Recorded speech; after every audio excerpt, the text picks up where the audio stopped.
Hey, what's up, my units? This is CJ Who Talks. This is Shot Clock Talks. What's up, guys? This is Nathan Burnett, and this is Shot Clock Talks. If you haven't seen the videos before, the premise of this is basically, as the name suggests, Shot Clock Talks. We try and give our takes in the 5 minutes before the buzzer ends. And with that being said, we'll go ahead and go into the Cavs' success recently, and I'll hand it over to you, CJ. The Cavs are on pace to get 73-9. There's a lot of questioning about what they're gonna do in the playoffs because obviously there's are teams that they did beat that they might face in the playoffs. They beat the Celtics and they beat the Thunder. But I want to actually give out some more context when they beat the Thunder. The Thunder, they're missing Chet and Alex Caruso, and that game was really close. And when they beat the Celtics, I don't think anybody was missing. So, Nathan, I'm going to actually hand this over to you while I do a little bit more research. So the Cavs, it kind of enters the whole contenders versus pretenders argument, because we've seen many teams that have had like several success and then it ends up being nothing in the playoffs because they end up having to face teams that are not injured or at their full extent in the playoffs, or teams that are just a different animal in the playoffs. There were obviously a few years where everybody thought that the Celtics were going to win, and then they had to deal with playoff Jimmy Butler. So the playoffs are always a different breed. However, I personally hope that the Cavaliers go far in this playoffs because I've been hyping them up for a few years, and people have always thought that I was insane because, again, they lost the play-in to the Nets a while back, and then everybody was saying to trade either Donovan Mitchell or trade Darius Garland. And I told everybody, I was like, we need to give this team one more chance and see how far they go. And now they're on pace to break the 73-9 record. I don't know if they'll exactly get there. I don't know if they're that good this year. I mean, again, they're crazy this year, but I don't know if they're 73-9 Warriors level. But again, I've always been behind this team, and people, may try and call me out on that and be like, throw the bandwagon allegations on there. But I encourage you, go back through my channel. Like, I have videos from like 2 years ago, 3 years ago saying like, give this team a few years and they're going to be a deep playoff contender. And now we're here 3 years later, like I said, and they look like they're going to be deep playoff contenders. So Yeah, I actually have to agree with Nathan. Nathan was one of those guys who was like, yeah, the Cavs were going to be a team to look out for. Versus me, where I was like, Darius Garland, Donovan Mitchell, and Evan Mobley, and Allen and them was just never gonna work. I literally was saying that. I was like, yo, last year when they lost to the Celtics, I was like, Donovan Mitchell should probably go to a better team that actually fits him. So, Nathan, I actually got to give you props there. you gotta give props when guys get stuff right. But I actually want to say Jaylen Brown was missing from the last Celtics versus Cavs game. But also with that too. But I just want to say, with the Cavs, we did see teams that they look amazing during the regular season. But I mean, it's just circumstance. That's the main thing I have to say about the Cavs. Every game they played, it always came circumstantial. Like it works out in their favor, and every games do count. So I don't really see them winning the chip this year. Nathan, do you think they're winning a chip? I see them making a conference finals. I don't know about a chip because it's sort of weird where the conferences have been swinging a lot lately. There was a lot of years, especially back with like the Spurs and LeBron years with the Heat and everything, where the West were like the monster and things like that. And like it was like you're chilling in the East and then you are getting destroyed in the West. And then for a couple years, whenever the Bucks were doing well, it swung the other way, where it's like, now if you're in the East, you gotta fucking watch out for the Bucks, you gotta watch out for the Celtics. And now it seems like every year it's kind of flip-flopping. So I feel like the Cavs can maybe go to a conference finals. If they do go to a conference finals, they'll likely be up against the Celtics again.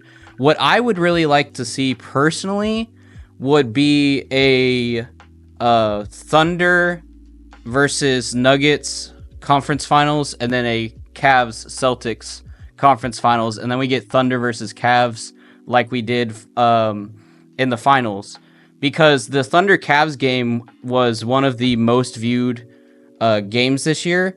And also, I've constantly been talking about how I want to see some more of these young teams that go out and actually like play with heart and everything like that. And that's why I'm getting even more into college basketball now, because it's not ruined with all of the popularity and everything of like the NBA. It's hard to explain, but it's like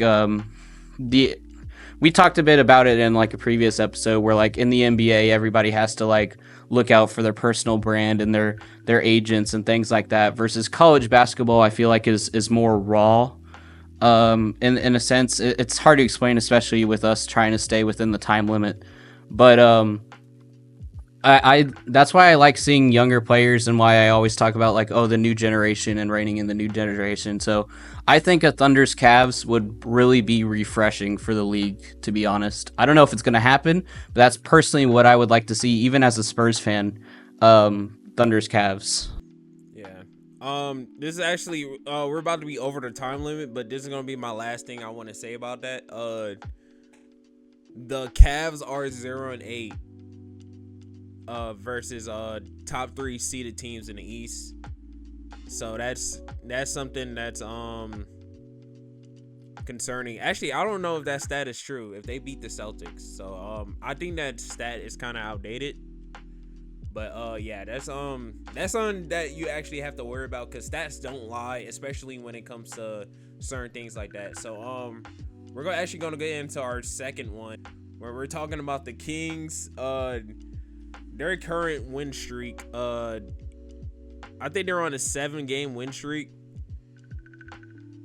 Yeah, I gotta look at their schedule, because I know I looked at their schedule before, because a little bit after our last episode, because there was a take that I talked last episode that DeMar DeRozan was gonna be the reason that they lose and everything like that.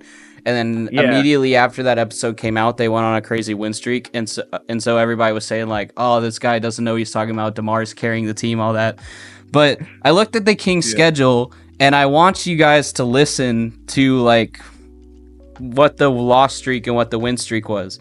When they went on this losing streak, where they fired Mike Brown, they played the Denver Nuggets, arguably one of the best teams, especially like from the last few years. They've kind of declined this year, which I made a video about, but still a pretty decent team.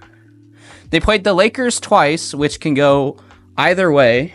So losing to them twice in a row, okay, they maybe could have gotten one of those. The Indiana Pacers, I will admit, they lost by almost 30. Detroit, a lot of people would say, "Oh, how did y'all lose to the Pistons?" Because the Pistons had the losing streak a few years ago. The Pistons are actually winning a decent amount of games this year, and they only lost by 1 point. And then again, they played the Lakers. Versus we go into the win streak. Okay, they won against Dallas, but then they won against Philly, which has drastically dropped in rankings. They won against Memphis, who is down in rankings. They won against Golden State, who is down in rankings. They won against Boston, which was pretty good. They won against Chicago, which, again, is also pretty down in rankings. And then they lost just the other night on Tuesday, January 14th, to the Bucks, who's coached by Doc Rivers. Like, just because a team goes on a losing streak or goes on a winning streak doesn't mean you blow up the team or say this guy's the solution.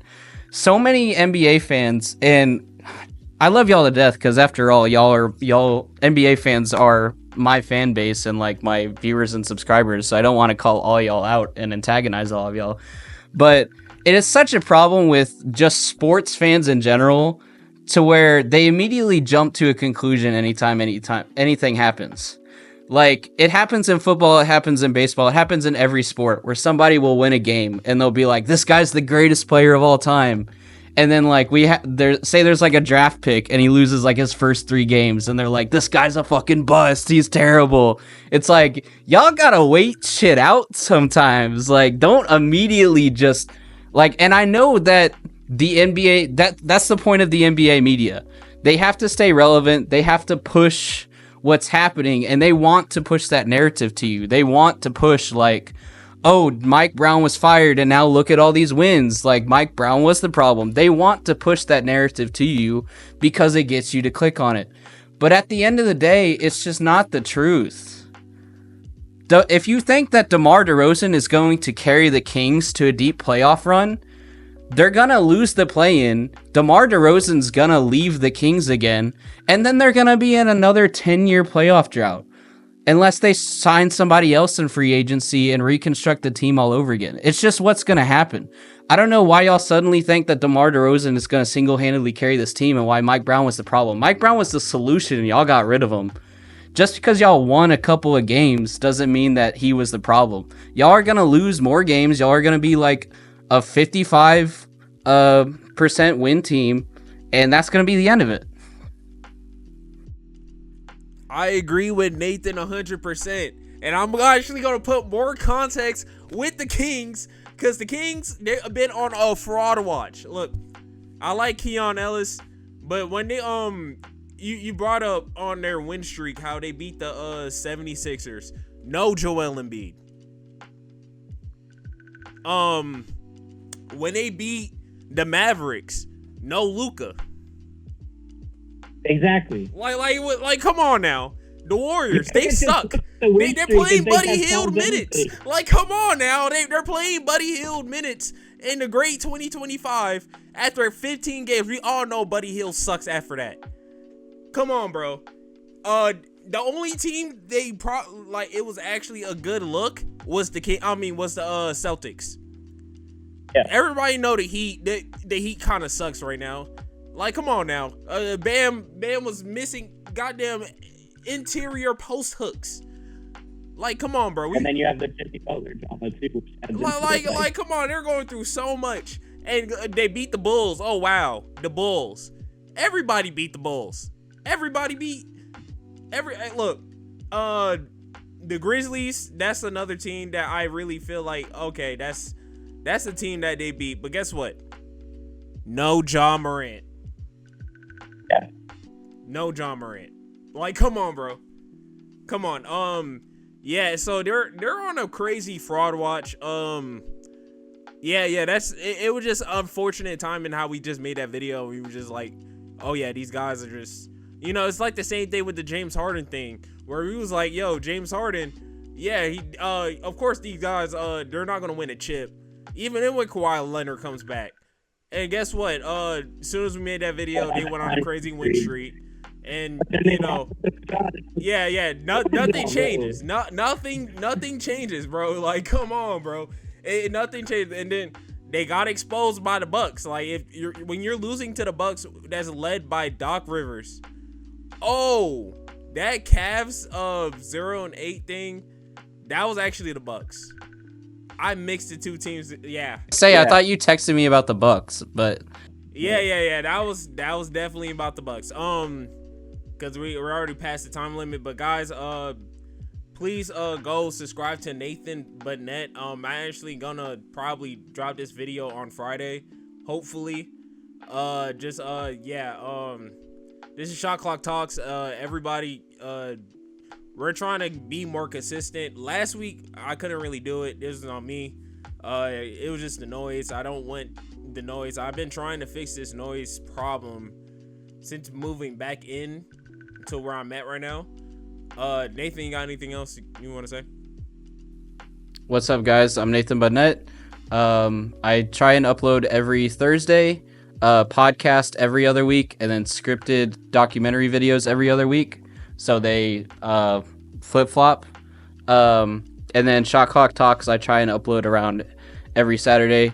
So come check me out. Got about 11K subs, trying to hit 25K for 2025, 25 for 25.